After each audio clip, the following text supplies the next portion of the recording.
Amis auditeurs, bonsoir et bienvenue à votre émission Vivant pour Dieu en Christ. Je suis Richmond à ce microphone. La console technique pour nous accompagner est tenue par Louan Boris et vous le savez, rien n'a vraiment changé. Je suis toujours avec le pasteur Ayaou qui depuis très longtemps nous accompagne et nous donne des connaissances de la Bible. Pour ce soir, nous allons poursuivre le cours de cette émission et parler de la Bible et ses contradictions. Ben voilà, pasteur Ayaou, bonsoir. Bonsoir à toi, bonsoir à tous nos auditeurs qui de près ou de loin nous suivent. Que Dieu vous bénisse. Amen. Le frère Toti, bonsoir. Bonsoir, mon frère. Amen, on va dire, pasteur. Il est bon que nous abordions ce thème-là aussi parce que la parole de Dieu l'exige de nous. Quel est ce thème? La Bible se contredit-elle? Alors nous sommes en tant qu'enfants de Dieu, nous sommes en tant qu'hommes de Dieu appelés à certains devoirs bibliques. Et ces devoirs exigent de nous que nous propagions l'évangile, que nous fassions connaître l'évangile aux gens, que nous fassions aussi en sorte que l'évangile soit mis en pratique. C'est-à-dire qu'il ne s'agit pas de donner des connaissances intellectuelles aux gens pour bourrer la tête des gens, mais il s'agit de donner une connaissance pratique de la parole de Dieu afin que les gens aient une vie pratique. Mais il y a aussi ce devoir qui consiste à défendre et à confirmer l'évangile. Donc, il y a le travail de défense de l'évangile. Alors, nous allons vérifier cela dans la Bible.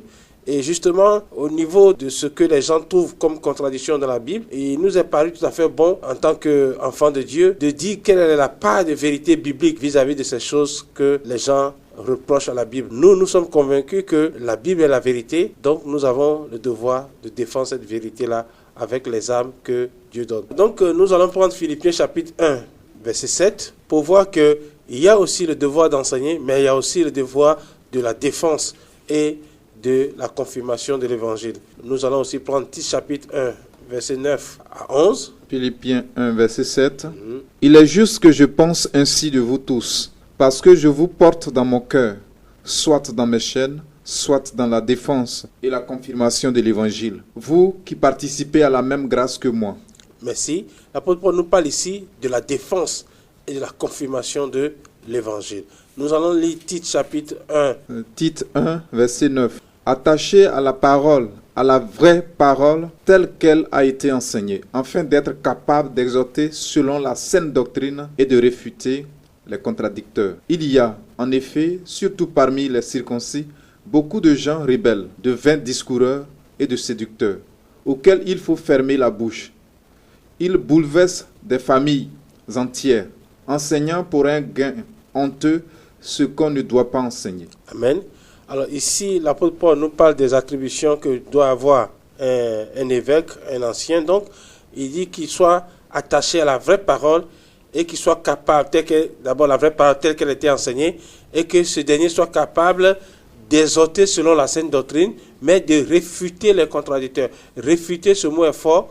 Ce mot veut dire qu'il faut porter des arguments contraires aux arguments que les gens vous imposent ou bien vous mettent devant vous pour leur apporter la vérité.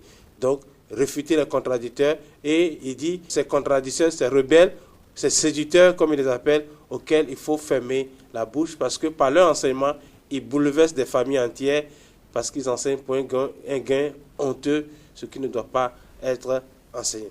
Donc, par là, nous voulons établir le fait que c'est du devoir du serviteur de Dieu de donner l'évangile, de propager l'évangile, mais aussi de défendre l'évangile pour que des familles entières soient solidement établies dans le Seigneur Jésus-Christ. Et c'est-à-dire que, pasteur, il sera question pour vous aujourd'hui de défendre un tant soit peu la Bible quand on sait que la Bible en elle-même a des contradictions, puisque certains chrétiens et certaines personnes en parlent.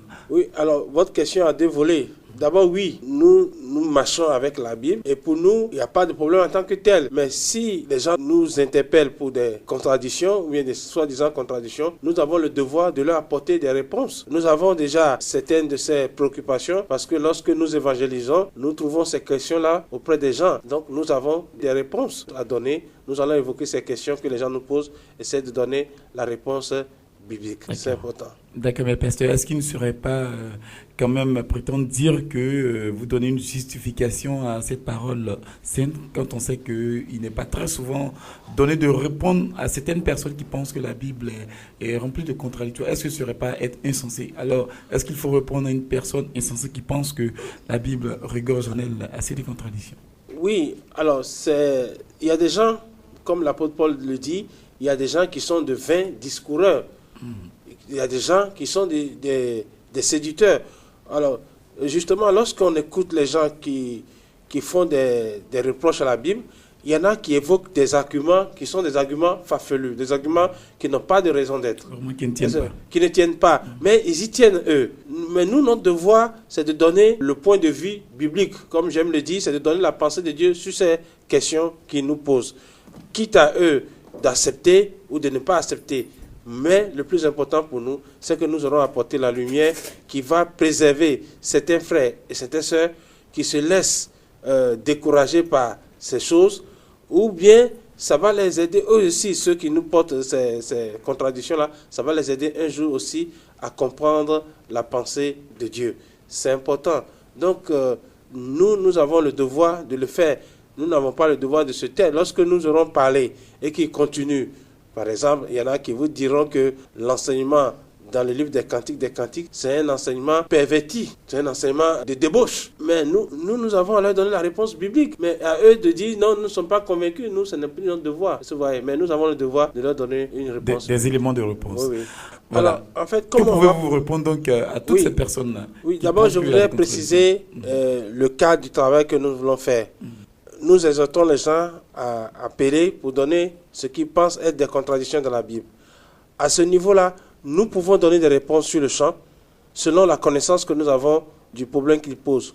Ou bien, nous serons obligés parfois de dire à la personne, puisque pour répondre véritablement à certaines choses, il faut avoir des connaissances historiques, il faut avoir des connaissances culturelles, judéo-chrétiennes, il faut avoir d'autres connaissances aussi pour pouvoir répondre. Alors nous serons amenés pour certaines questions à dire à nos auditeurs, nous prenons votre question, mais nous vous donnons rendez-vous pour une fois prochaine pour apporter la réponse à votre question.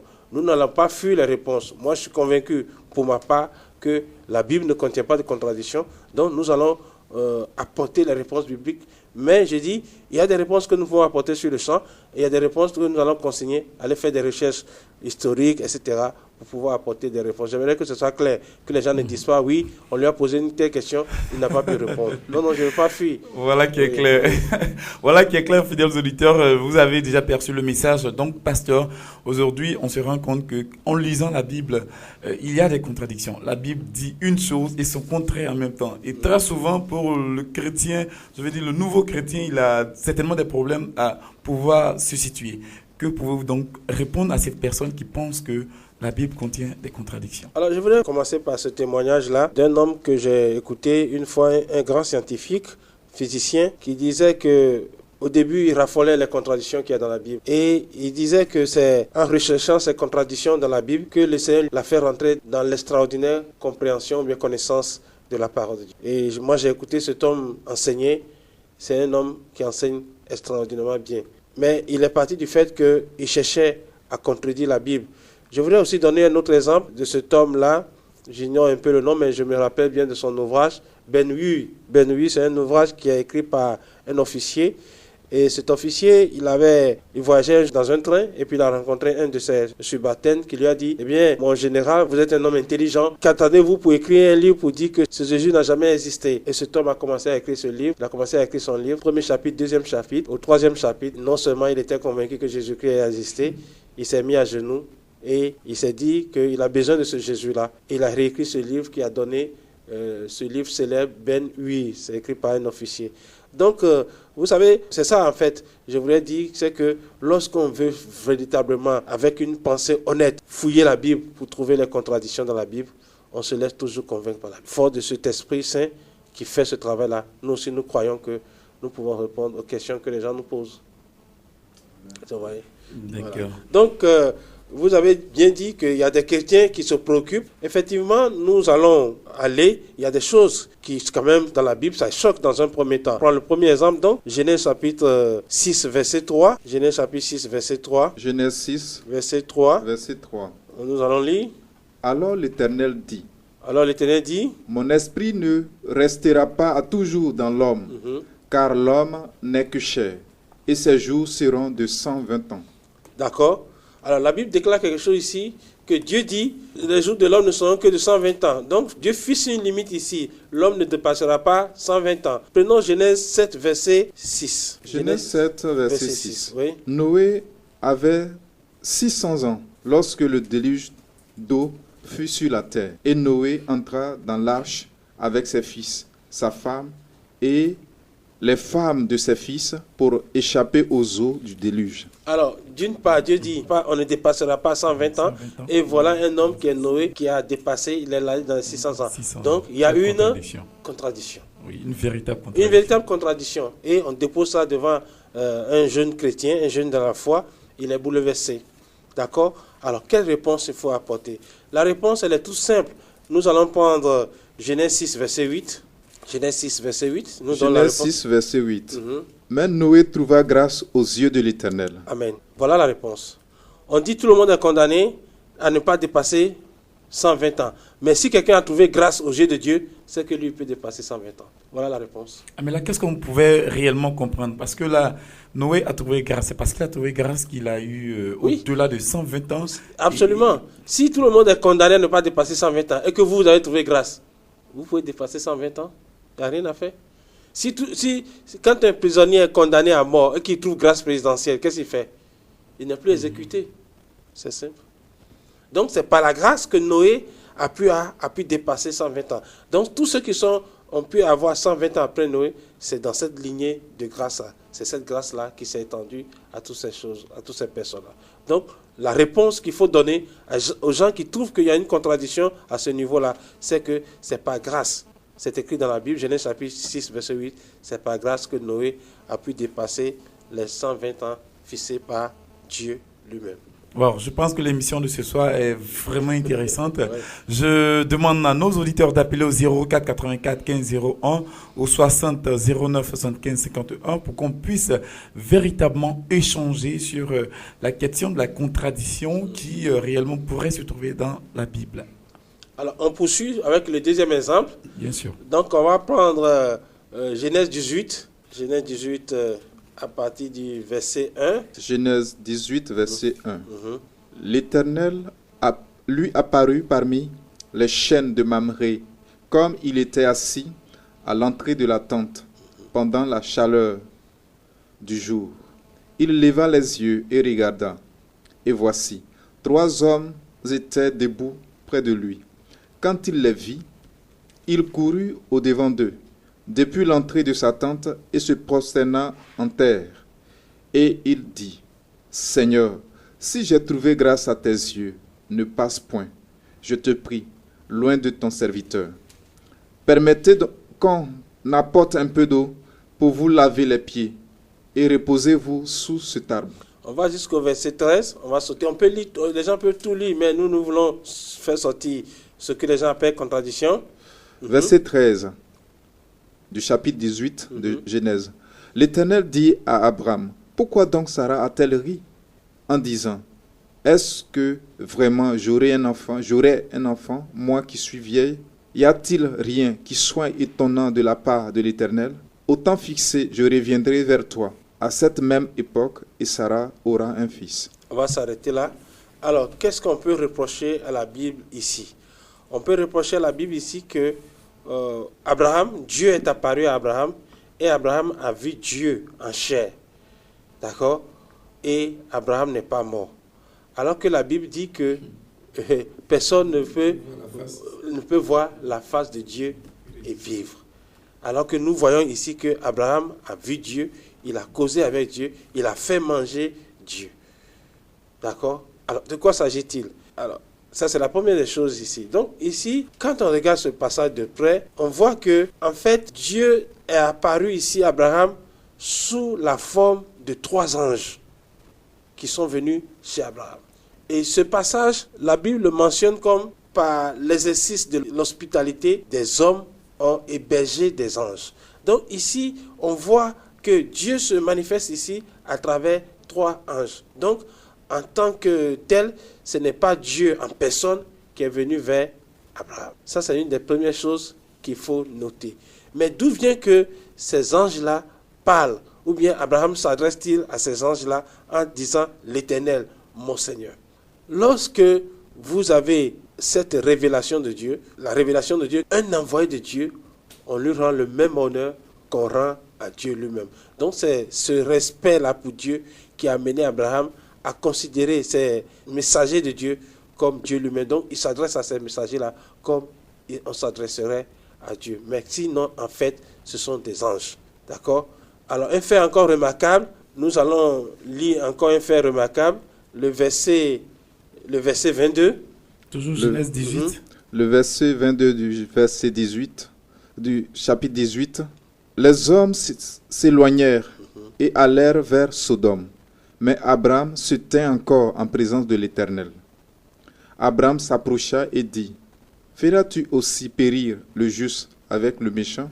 Ici, vous allez voir que les anges vont se diviser en 2 groupes. Il y a un qui va rester avec Abraham et 2 autres vont se diriger vers Sodome et Gomorrhe. Dans quel but? Ils disent que nous voulons aller à Sodome et Gomorrhe pour voir si ce qui nous est parvenu est vrai. D'accord? Le verset 19, le chapitre 19, verset 1 le dit clairement. On va le lire. Les 2 anges, vous allez voir que effectivement ce sont des anges. Chapitre 19, verset 19, oui. Chapitre 19, verset 1. Verset 1. Les 2 anges arrivèrent à Sodome sur le soir, et Lot était assis à la porte de Sodome. Quand Lot les vit, il se leva pour aller au-devant d'eux. Amen. Ce verset prouve qu'il s'agit effectivement des anges. Lorsque ils se sont divisés en 2 groupes, il y a un qui est resté avec Abraham, 2 autres sont allés à Sodome et Gomorrhe, la Bible dit clairement les 2 anges. Donc Abraham n'a pas vu Dieu en chair, mais Abraham a reçu des anges messagers de Dieu. Donc que les gens se tranquillisent lorsqu'on vous dit que la Bible se contredit, qu'Abraham a vu Dieu en face, il n'est pas mort. C'est pas Dieu en tant que tel, mais ce sont des anges de Dieu qui sont venus vers Abraham. La précision est claire, franchement. Des envoyés de Dieu qui sont venus vers Abraham, ce sont des anges qui sont venus en fait vers Abraham. Et effectivement, il y a un autre cas aussi, je ne trouve pas le verset, mais c'est dans le même passage, où il dit, nous voulons aller à Sodome et Gomorrhe pour voir si le bruit qui nous est parvenu, c'est dans le même passage, je n'arrive pas à trouver le verset, si les choses sont conformes selon le bruit qui nous est parvenu. Alors les gens évoquent aussi ce passage-là pour dire, mais vous dites que Dieu est omniscient, il sait tout. Comment Dieu va aller-t-il se renseigner à Sodome et Gomorrhe pour voir si les choses sont passées? Voilà, c'est le verset 21. Verset 21. 18, 21. 18, verset 21. C'est pourquoi je vais descendre et je verrai s'ils ont agi entièrement selon le bruit venu jusqu'à moi. Et si cela n'est pas, je le saurai. Voilà. Donc les gens citent ce verset-là en disant que ce verset met en doute l'omniscience de Dieu. Mais ce n'est pas de Dieu qu'il est question ici. Ici, nous avons vu, il est question des anges. Et les anges n'ont pas la même omniscience que Dieu. Les anges n'ont pas la connaissance entière de toutes choses comme Dieu. Donc, ce passage tient parfaitement dans la Bible. D'accord.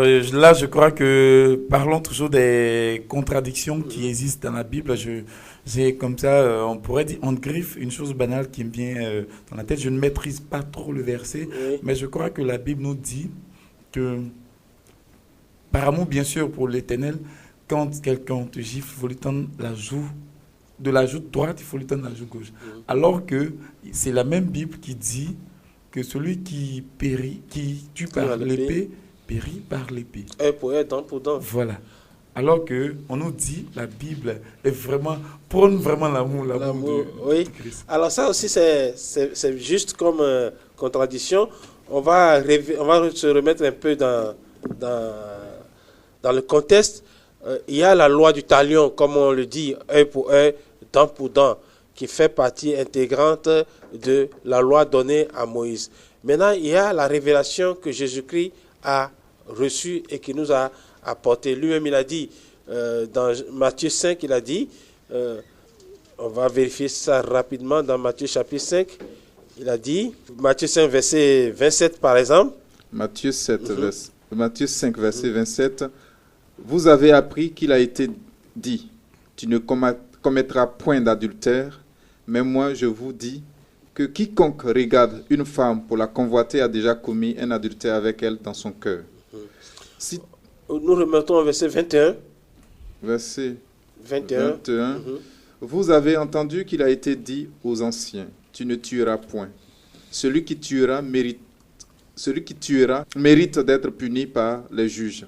Je vous dis que quiconque se met en colère contre son frère mérite d'être puni par les juges. Que celui qui dira à son frère Raka mérite d'être puni par le Sanhédrin. Et que celui qui lui dira insensé mérite d'être puni par le feu de la géhenne. Alors, vous voyez, quand on écoute ces enseignements, on se rend compte que, en fait, le message de Jésus-Christ est plus dur que la loi du talion. Le message de Jésus est plus dur que la loi du talion. Jésus a dit, vous avez entendu qu'il a été dit, tu ne tueras point. Mais lui dit, celui qui se met déjà en colère, il est digne d'être puni par les juges. Celui qui dira à son ami Raka, insensé ou bien fou, mérite d'être puni par le Sanhédrin. Donc, ici, c'est Jésus. L'insulte même est aussi grave, si nous pouvons dire, que le meurtre. Ça veut dire quoi? Ça veut dire que la loi de Jésus-Christ, si on peut parler ainsi entre griffes, est plus dure que la loi de Moïse. Ça, c'est un fait que l'homme doit savoir. Ne pensons pas que la loi du talion est plus faible que l'enseignement que Jésus-Christ nous apporte. Mais le problème dans l'évangile, c'est quoi? Le problème dans l'évangile, c'est que il y a quelque chose que les gens ont beaucoup ignoré. L'apôtre Paul l'a révélé si clairement. Il dit, nous sommes prêts à punir toute désobéissance, votre obéissance sera complète. Moi, je peux punir quelqu'un si moi-même je suis entièrement obéissant. Je n'ai pas le droit de punir alors que moi-même je n'ai pas une obéissance totale. Voilà un des nœuds de l'évangile. Et à ce moment-là, nous comprenons que si moi, mon obéissance n'est pas totale et parfaite, je ne peux pas punir. Ça veut dire quoi? Ça veut dire que Jésus veut nous amener à comprendre que l'homme est tellement esclave du péché. Le péché est tellement quelque chose de grand devant Dieu que tout homme est esclave du péché. Ne croyez pas que parce que vous n'avez pas tué, que vous n'êtes pas digne de l'enfer. Ne croyez pas que parce que vous n'avez pas volé, que vous n'êtes pas digne de l'enfer. Même en insultant quelqu'un, Jésus nous dit que vous êtes digne de l'enfer. Et c'est une manière pour Dieu. La Bible dit que Dieu a tout enfermé sous le péché. C'est-à-dire, Dieu fait en sorte que nous tous, nous soyons sous l'autorité du péché pour nous faire grâce à tous. Tous ont bénéficié de la grâce en Christ. Donc, quand nous disons que la loi a dit tu ne tueras point et Jésus a prêché l'amour, Jésus n'a pas prêché l'amour comme ça. Il nous a montré jusqu'à quel point le péché tient tout le monde en esclave et à ce moment-là, il fait grâce à tout le monde. Donc, pour conclure, c'est pour dire que le message de la loi du talion ne contredit pas le message de Jésus-Christ. Le message de Jésus-Christ a pu ou bien a senti le message de la loi du talion et en même temps le message de Jésus-Christ nous permet d'avoir grâce parce que nous ne pouvons pas nous en sortir seuls du péché. Voilà, nous serons vraiment enseignés ce soir avec un verset, Marc 15, verset 21. Il y a certainement une contradiction qui se trouve encore dans ce verset. Marc 15, verset 21. Ils forcèrent à porter la croix de Jésus un passant qui revenait des champs, Simon de Cyrène, père d'Alexandre et de Rufus. Et il conduisit Jésus au lieu nommé Golgotha, ce qui signifie lieu du crâne. On va s'arrêter là. Alors, ce passage, les gens le citent souvent pour faire comprendre aux uns aux autres que Jésus-Christ n'a pas été crucifié un vendredi soir. La preuve qu'il donne est la suivante, c'est que vous voyez ce Simon qui revient des champs. Or, le juif ne travaille pas le vendredi soir parce que le sabbat commence le vendredi soir. Donc, les gens prennent cet argument-là pour dire que Jésus n'a pas été crucifié un vendredi soir. Mais ils ne lisent pas la Bible. Il est bien écrit ici Simon de Cyrène. Simon de Cyrène. Cyrène, c'est une ville. Cyrène, capitale de la Libye syrianique.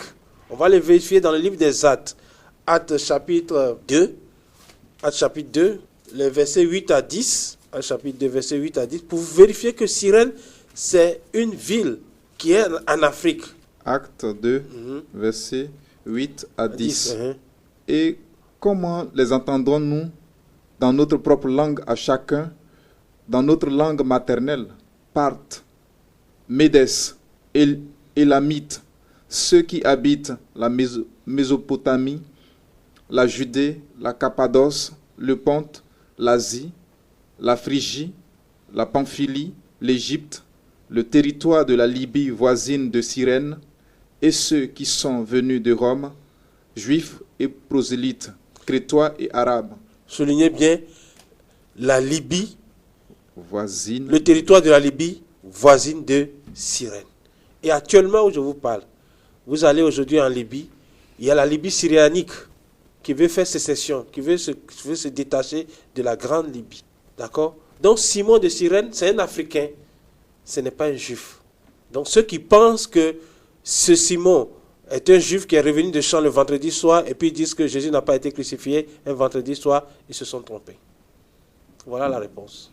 Mais pasteur, on pourrait aussi dire que cet homme qui a été mentionné dans la Bible est un exemple d'homme de fidèle et donc modèle à suivre. Et si on l'a mentionné certainement, c'est parce que ce monsieur, bien qu'étant africain, a aussi cette connaissance de notre Seigneur.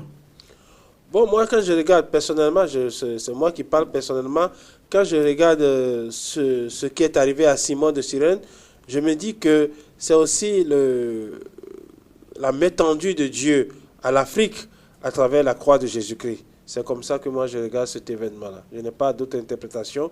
Je pense que si un Africain a eu à porter la croix de Jésus-Christ, ça veut dire que Dieu a un clin d'œil important vers l'Afrique pour nous inclure dans l'œuvre du salut. Voilà. Pour l'instant, on poursuit le cours de cette émission.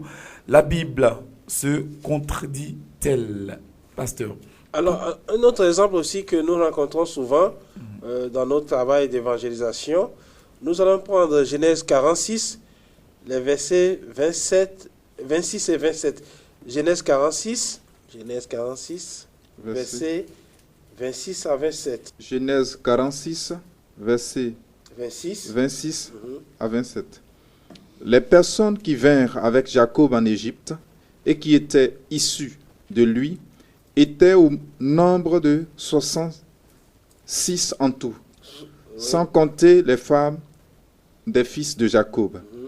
Et Joseph avait 2 fils qui lui étaient nés en Égypte. Le total des personnes de la famille de Jacob qui vinrent en Égypte était de 70. Amen. Retenez bien ce chiffre-là, 70. Exode chapitre 1, verset 5 dira aussi 70. D'accord? Allons dans le livre des Actes, Actes chapitre 7, verset 14. Acte 7, verset 14. Puis Joseph envoya chercher son père Jacob et toute sa famille, composée de 75 personnes. On va aller au verset 13 d'abord. Verset 13. Et la seconde fois, Joseph fut reconnu par ses frères, et Pharaon sut de quelle famille il était. Puis Joseph envoya chercher son père Jacob et toute sa famille, composée de 75 personnes. Alors ici, dans Genèse, on a trouvé 70 personnes. Et ici, dans le livre des Actes, on nous parle de 75 personnes. D'où viennent les 5 personnes entre les 70 de Genèse et les 75 du livre des Actes? Alors, ici, on va parler d'une note historique. Il y a des choses, les gens les disent parce qu'ils ignorent l'histoire. Il y a des choses, les gens disent, ils appellent ça contradiction parce qu'ils ignorent la géographie. Tout de suite, nous avons vu le cas de Simon de Cyrène. Les gens ignorent la géographie et ils ont placé Simon de Cyrène en Israël. C'est pas vrai. Ici, qu'est-ce qui s'est passé? Vous vous êtes rendu compte que dans Genèse 70, on a compté Joseph et ses 2 fils. Mais dans le livre des Actes, d'accord? Dans le livre des Actes, on compte aussi les 2 fils. Joseph a 2 fils qui sont Manassé et Ephraïm. Mais Manassé a eu 2 fils. Ephraïm aussi a eu 2 fils. Mais Ephraïm a eu encore un enfant. Donc ça fait 5 personnes. Et ces 5 personnes-là, on ajoute aux 70 et ça fait les 75. Et ça, c'est un point de vue que défendaient beaucoup les hellénistes. Les hellénistes, ce sont des juifs qui parlent grec. Et ils défendaient historiquement ce point de vue-là, de manière à inclure dans la famille de Jacob les 2 fils de Manassé, les 2 fils d'Ephraïm et le fils de d'Éphraïm qui fait en tout ces 5 personnes-là qui s'ajoutent à cela. On Donc, pourrait les appeler l'explication, les petits-fils. elle est à la fois historique et à la fois aussi biblique. Donc, ces hellénistes, dans le livre des Actes, on en a déjà parlé, c'est des Grecs, c'est des Juifs qui parlent grec.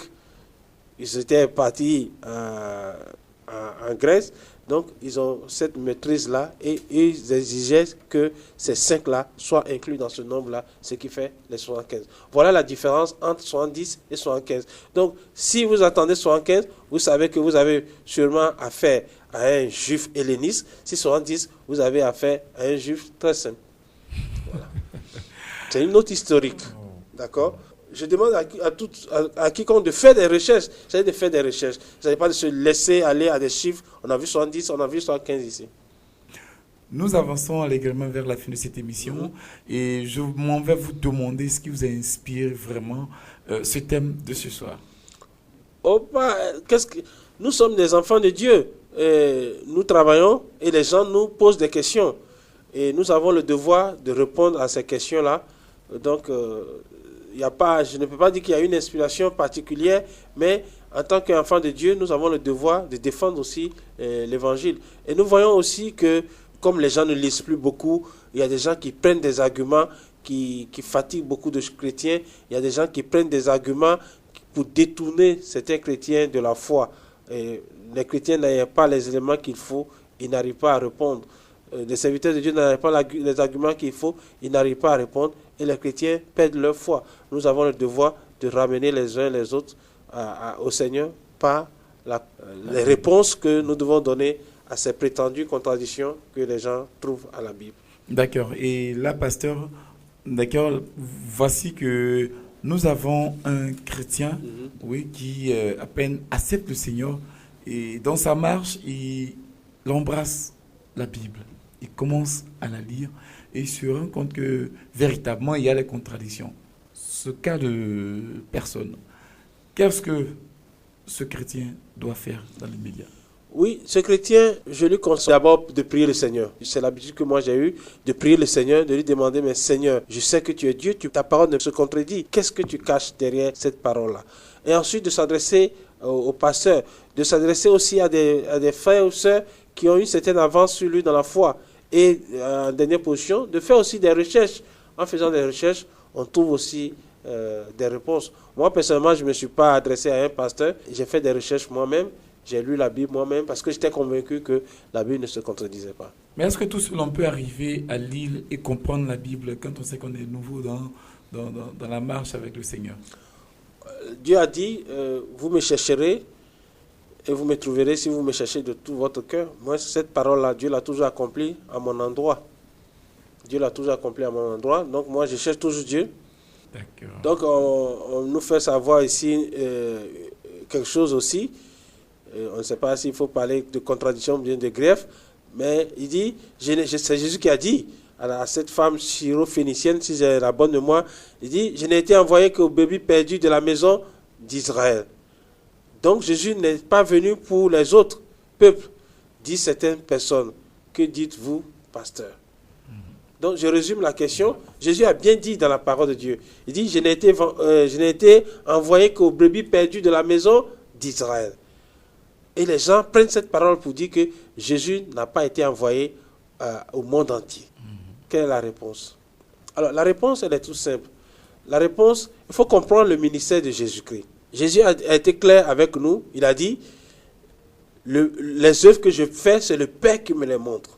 Donc Jésus n'a pas travaillé dans le désordre. Jésus a travaillé selon un plan bien défini par Dieu, selon un cahier de charge, si je puis parler ainsi, bien défini par Dieu.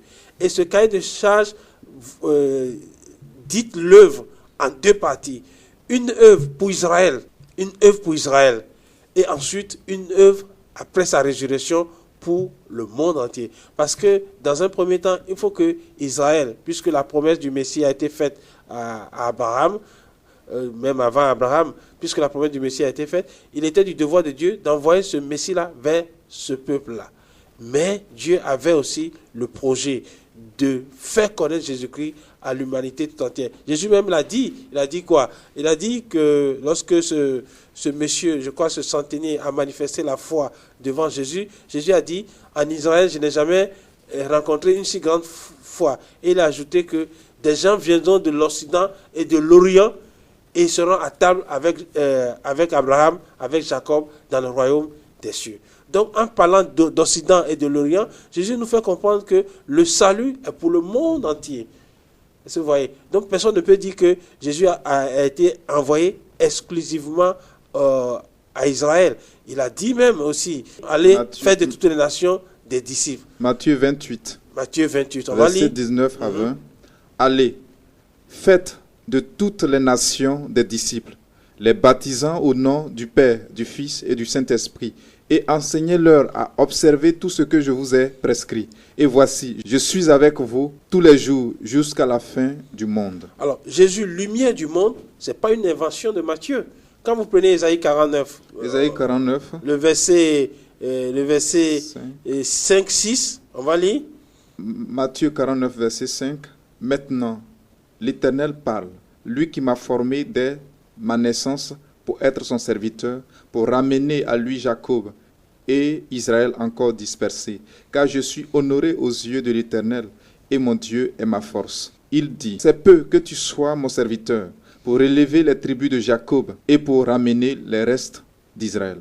Je t'établis pour être la lumière des nations, pour porter mon salut jusqu'aux extrémités de la terre. Amen.